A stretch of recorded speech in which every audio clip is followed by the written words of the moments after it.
시청자 여러분 안녕하십니까? 헬로티비 뉴스입니다. 2024년까지 1기 신도시 마스터 플랜을 마련하겠다고 밝힌 정부가 신도시별 주민 설명회를 시작했습니다. 선도지구 지정과 주민들의 의견은 어떻게 반영되는지 등 궁금한 점이 많았는데요. 네, 아직 구체화된 것이 없어 시간이 더 필요할 것으로 보이는데요. 설명회 현장에 이관성 기자가 다녀왔습니다. 국토부 관계자는 1기 신도시 마스터 플랜 수립까지 정부와 지자체가 함께 준비하기 때문에 시간을 단축할 수 있다는 말부터 꺼냈습니다. 행정 절차 때문에 도시정비 사업이 늦어진다는 시선을 바꾸겠다는 것입니다. 이 두 가지를 같이 지금 가자는 거고, 그렇게 되면은 2년을 단축할 수 있는 겁니다. 4년 걸릴 거를. 요게 되면 그 밑에 안전진단하고 정비계획 수립, 정비구역 지정, 요것은 이제 시에서 하는 거지만 이 부분도 저희하고 시하고 긴밀하게 협의를 해서 최대한 빨리 하겠다는 겁니다. 주민들은 시간 단축 기대 효과보다 선도지구 지정 계획이 더 궁금했습니다. 행정 절차가 줄어들어도 선도지구에 들지 못하면 뒤로 밀려 현행 정비보다 더 오랜 시간이 걸릴 수 있다는 걱정 때문입니다. 선도지구가 전체 5개 신도시 중에 하나가 지정이 되는 건지 아니면은 신도시마다 하나씩 지정이 되는 건지. 근데 지금 현재 뭐 구체적인 안이 딱 나와 있는 상황은 아닌데 이 5개 신도시별로 어느 뭐 예를 들어서 어느 신도시가 선도지구다 뭐 이렇게 이 하나의 도시를 대상으로 하고 있지는 않고. 국토부는 현재 노후도와 정비 시급성, 모범 사례 확산 가능성 등을 종합 고려하겠다는 방향만 밝히고 있습니다. 구체적인 선도지구 지정 방법은 5개 신도시 지자체와 논의 중이며 다음 주 중 내놓을 수 있다는 입장입니다. 참석자들은 또 주민 의견을 어떻게 반영할 것인가도 물었습니다. 국토부와 지자체가 민간 총괄 기획가를 두기로 했기 때문입니다.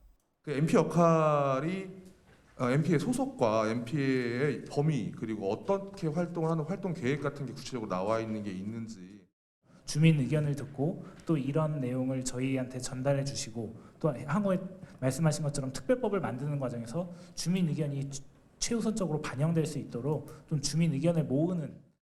부천시는 중동 신도시 정비 총괄 기획가로 송하엽 중앙대 건축학부 교수를 위촉했습니다. 서울대 건축학과를 나와 미국 대학에서 건축학 석박사 학위를 취득한 송하엽 교수는 서울공예박물관을 설계한 이력을 갖고 있습니다.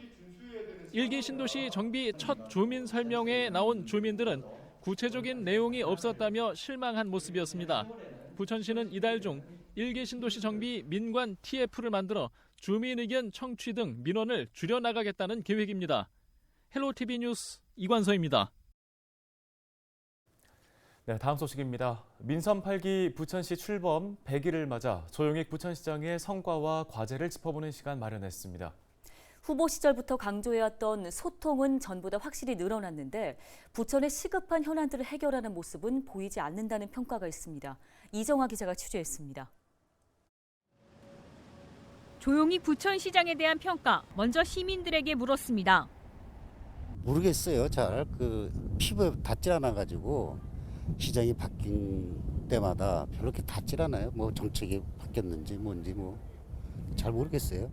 도로 이런 거 정리 잘 하시고 저번에 태풍 오기 전에 하수도 정리도 다 하더라고요. 온다고 하기 전에. 그런 거 보면 미리 좀 선제적 조치를 잘 하고 있지 않나? 경기도에서 부천이 발전이 안 돼요. 열등감을 가지지 않게 일산, 분당 잘 되고 있지 않습니까? 근데 부천에 그게 안 돼요. 그런 건 좀 시정을 해줬으면 하는 바람입니다. 어느덧 취임 100여일, 변한 것도 많습니다. 코로나19 사회적 거리 두기가 해제되면서 퇴근길 취임식 행사부터 100일 기념 시민과의 대화 경청지에 청년 소통, 매주 민원 상담의 날 등이 시민들의 참여로 채워졌습니다. 부천국제 판타스틱 영화제와 부천국제 만화축제 등 그동안 비대면으로 대신했던 행사들까지 올해부터는 오프라인으로 열려 과거의 모습을 되찾았습니다. 자연스레 만남의 자리가 많아지며 시 집행부와 시민이 소통할 수 있는 기회가 늘어난 겁니다. 시민들과 소통하겠다는 약속을 하고 시정을 시작하면서 제가 7월 1일 날 시장 취임도 보통 오전 10시에 시에서 하는 거를 저녁 7시에 퇴근하는 시민들과 함께 시작하면서 시민을 청을 만났고요. 시장실을 열린 시장실로 바꾸겠다는 것을 제 1호 결재를 해서 시장실을 시민들한테 공개를 했고, 다만 형식적 소통을 늘려가는 동안 정작 속도감 있는 정책 추진은 사라졌다는 우려가 나옵니다. 사업 결정까지도 상당한 기간이 걸렸던 부천 상동 영상문화단지를 비롯해 과거 작동 군부대 부지를 중심으로 하는 문화재생 사업 등 대규모 개발 사업이 장기화되고 있습니다.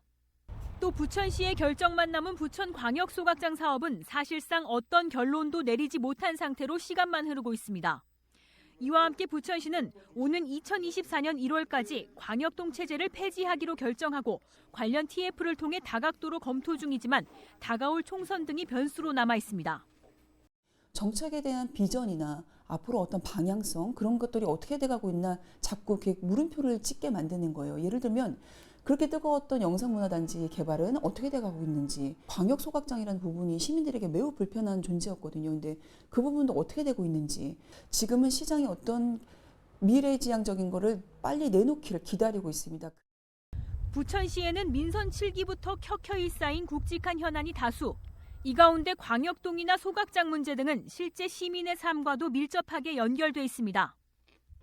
이제 100일을 넘어선 민선 8기 부천시가 시민 소통 실천에서 나아가 시정과 주요 정책에서도 추진 동력을 낼 수 있을지 80만 부천 시민의 시선이 쏠리고 있습니다.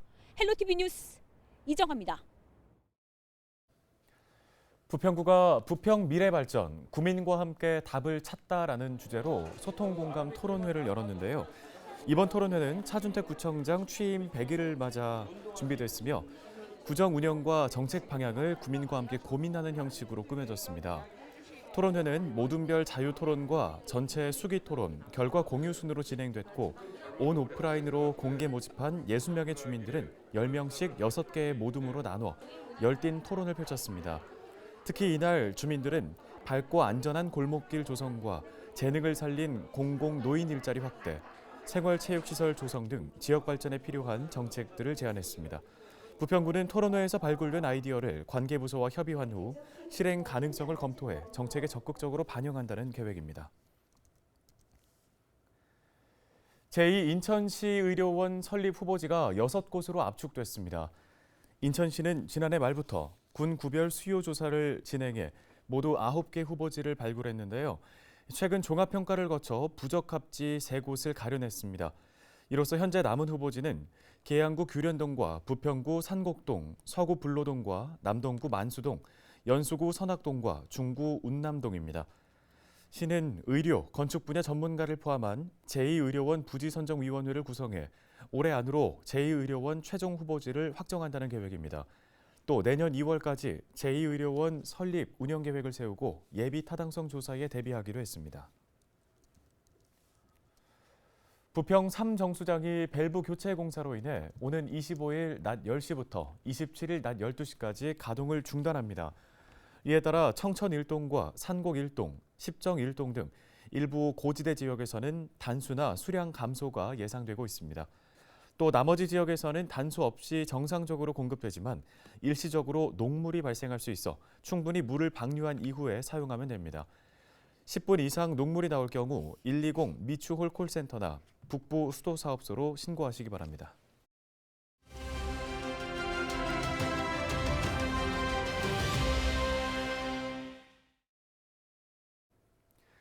군복무 중인 청년들을 지원하기 위한 상해보험 지원이 인천 전역으로 확대될 것으로 보입니다. 네, 관련 조례안을 대표 발의한 김대영 인천시의원 전화 연결해 보겠습니다. 안녕하십니까? 예, 안녕하세요. 인천광역시의원 김대영입니다. 예, 먼저 지난 16일 인천시의회가 입법 예고한 일부 개정안을 발의하게 된 배경에 대해서 설명해 주실까요? 네, 현재 인천광역시가 운영하고 있는 청년 관련된 그 사업의 근간은 청년 기본 조례라고 할 수 있는데요. 그 청년의 기본적인 사항 이외에도 좀 더 구체적인 지역 내용들이 좀 함께 포함되어야겠다라는 그런 필요성이 좀 제기되어서 발의하게 되었습니다. 네, 군복무 청년의 상해보험 비용을 지원하는 조항 등을 포함해서 시 청년 기본조례 일부 개정안에 담겨 있는 내용들 좀 자세하게 살펴주실까요? 예, 우선 말씀하신 대로 군복무 청년 상해보험 지원과 더불어서 인천 청년의 연령을 이제 기존 만 19세에서 만 18세로 인하했고요. 청년 구직 활동 지원에 관한 내용을 좀 구체화했고요. 그리고 청년 시설로 포함되어 있던 내용을 청년 공간과 청년 지원 센터로 나누어서 좀 기능별로 분류를 했고요. 여기에 현재 운영하고 있는 인천광역시 청년 네트워크에 대한 목적을 좀 더 명확하기 위해서 청년 정책 네트워크로 개정한 내용들이 되겠습니다. 네, 이번 개정안을 통해서 기대되는 사회적 효과들은 그럼 어떤 것들이 있을까요? 먼저 가장 크게 볼 수 있는 것이 군상의 보험인데요. 흔히 우리가 말하는 게 국가가 부를 땐 나라의 아들이라고 해놓고는 정작 닥치면 속된 말로 느그 아들이라고 하거든요. 이러한 부분에서 우리 인천이 최소한 군 복무를 하는 청년들에 있어서 그들이 안심하고 좀 다녀올 수 있도록 하자라는 부분에 우리 많은 청년들 그리고 또 우리 인천 시민들이 좀 환영받을 수 있지 않을까라고 생각을 하고요. 또 이제 그 구직 활동을 제대로 실시함으로써 그 인천의 청년이 구직 활동만큼은 우리 인천이 절대 축소하지 않겠다라는 의지 표명으로 좀 볼 수 있을 것 같습니다. 예, 알겠습니다. 말씀 여기까지 듣겠습니다. 인천시의회 김대영 의원이었습니다.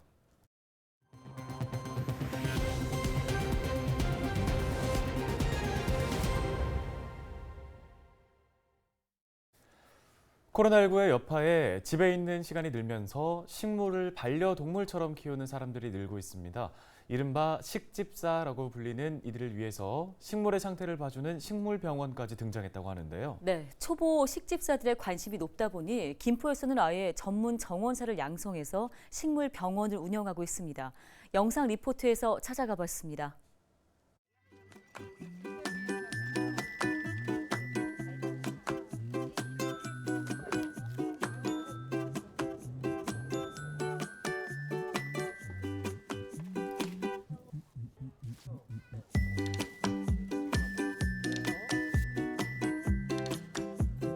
이렇게 물이 너무 축축하면 썩어요. 좀 시궁창 냄새처럼 그런 썩은 냄새가 나거든요. 그럼 식물은 건강하지 않다는 얘기예요.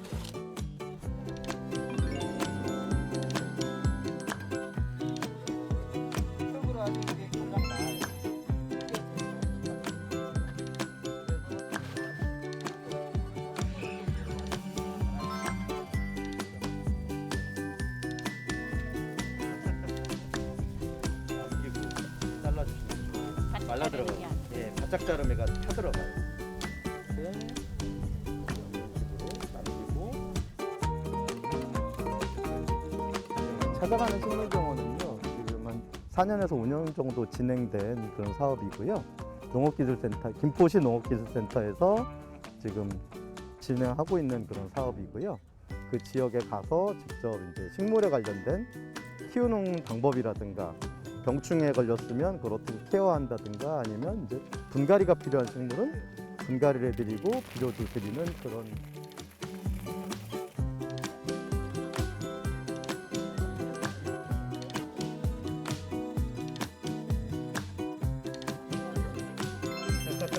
잘 자랐어요.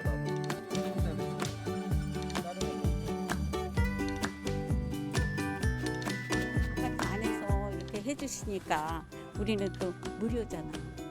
그러니까 더욱 좋고 필요 같은 거 다 해주셨으니까 1년 뒤까지는 충분하다니까 내년에 혹시 또 이런 일이 있으면 이제 그때 또 갖고 나오려고.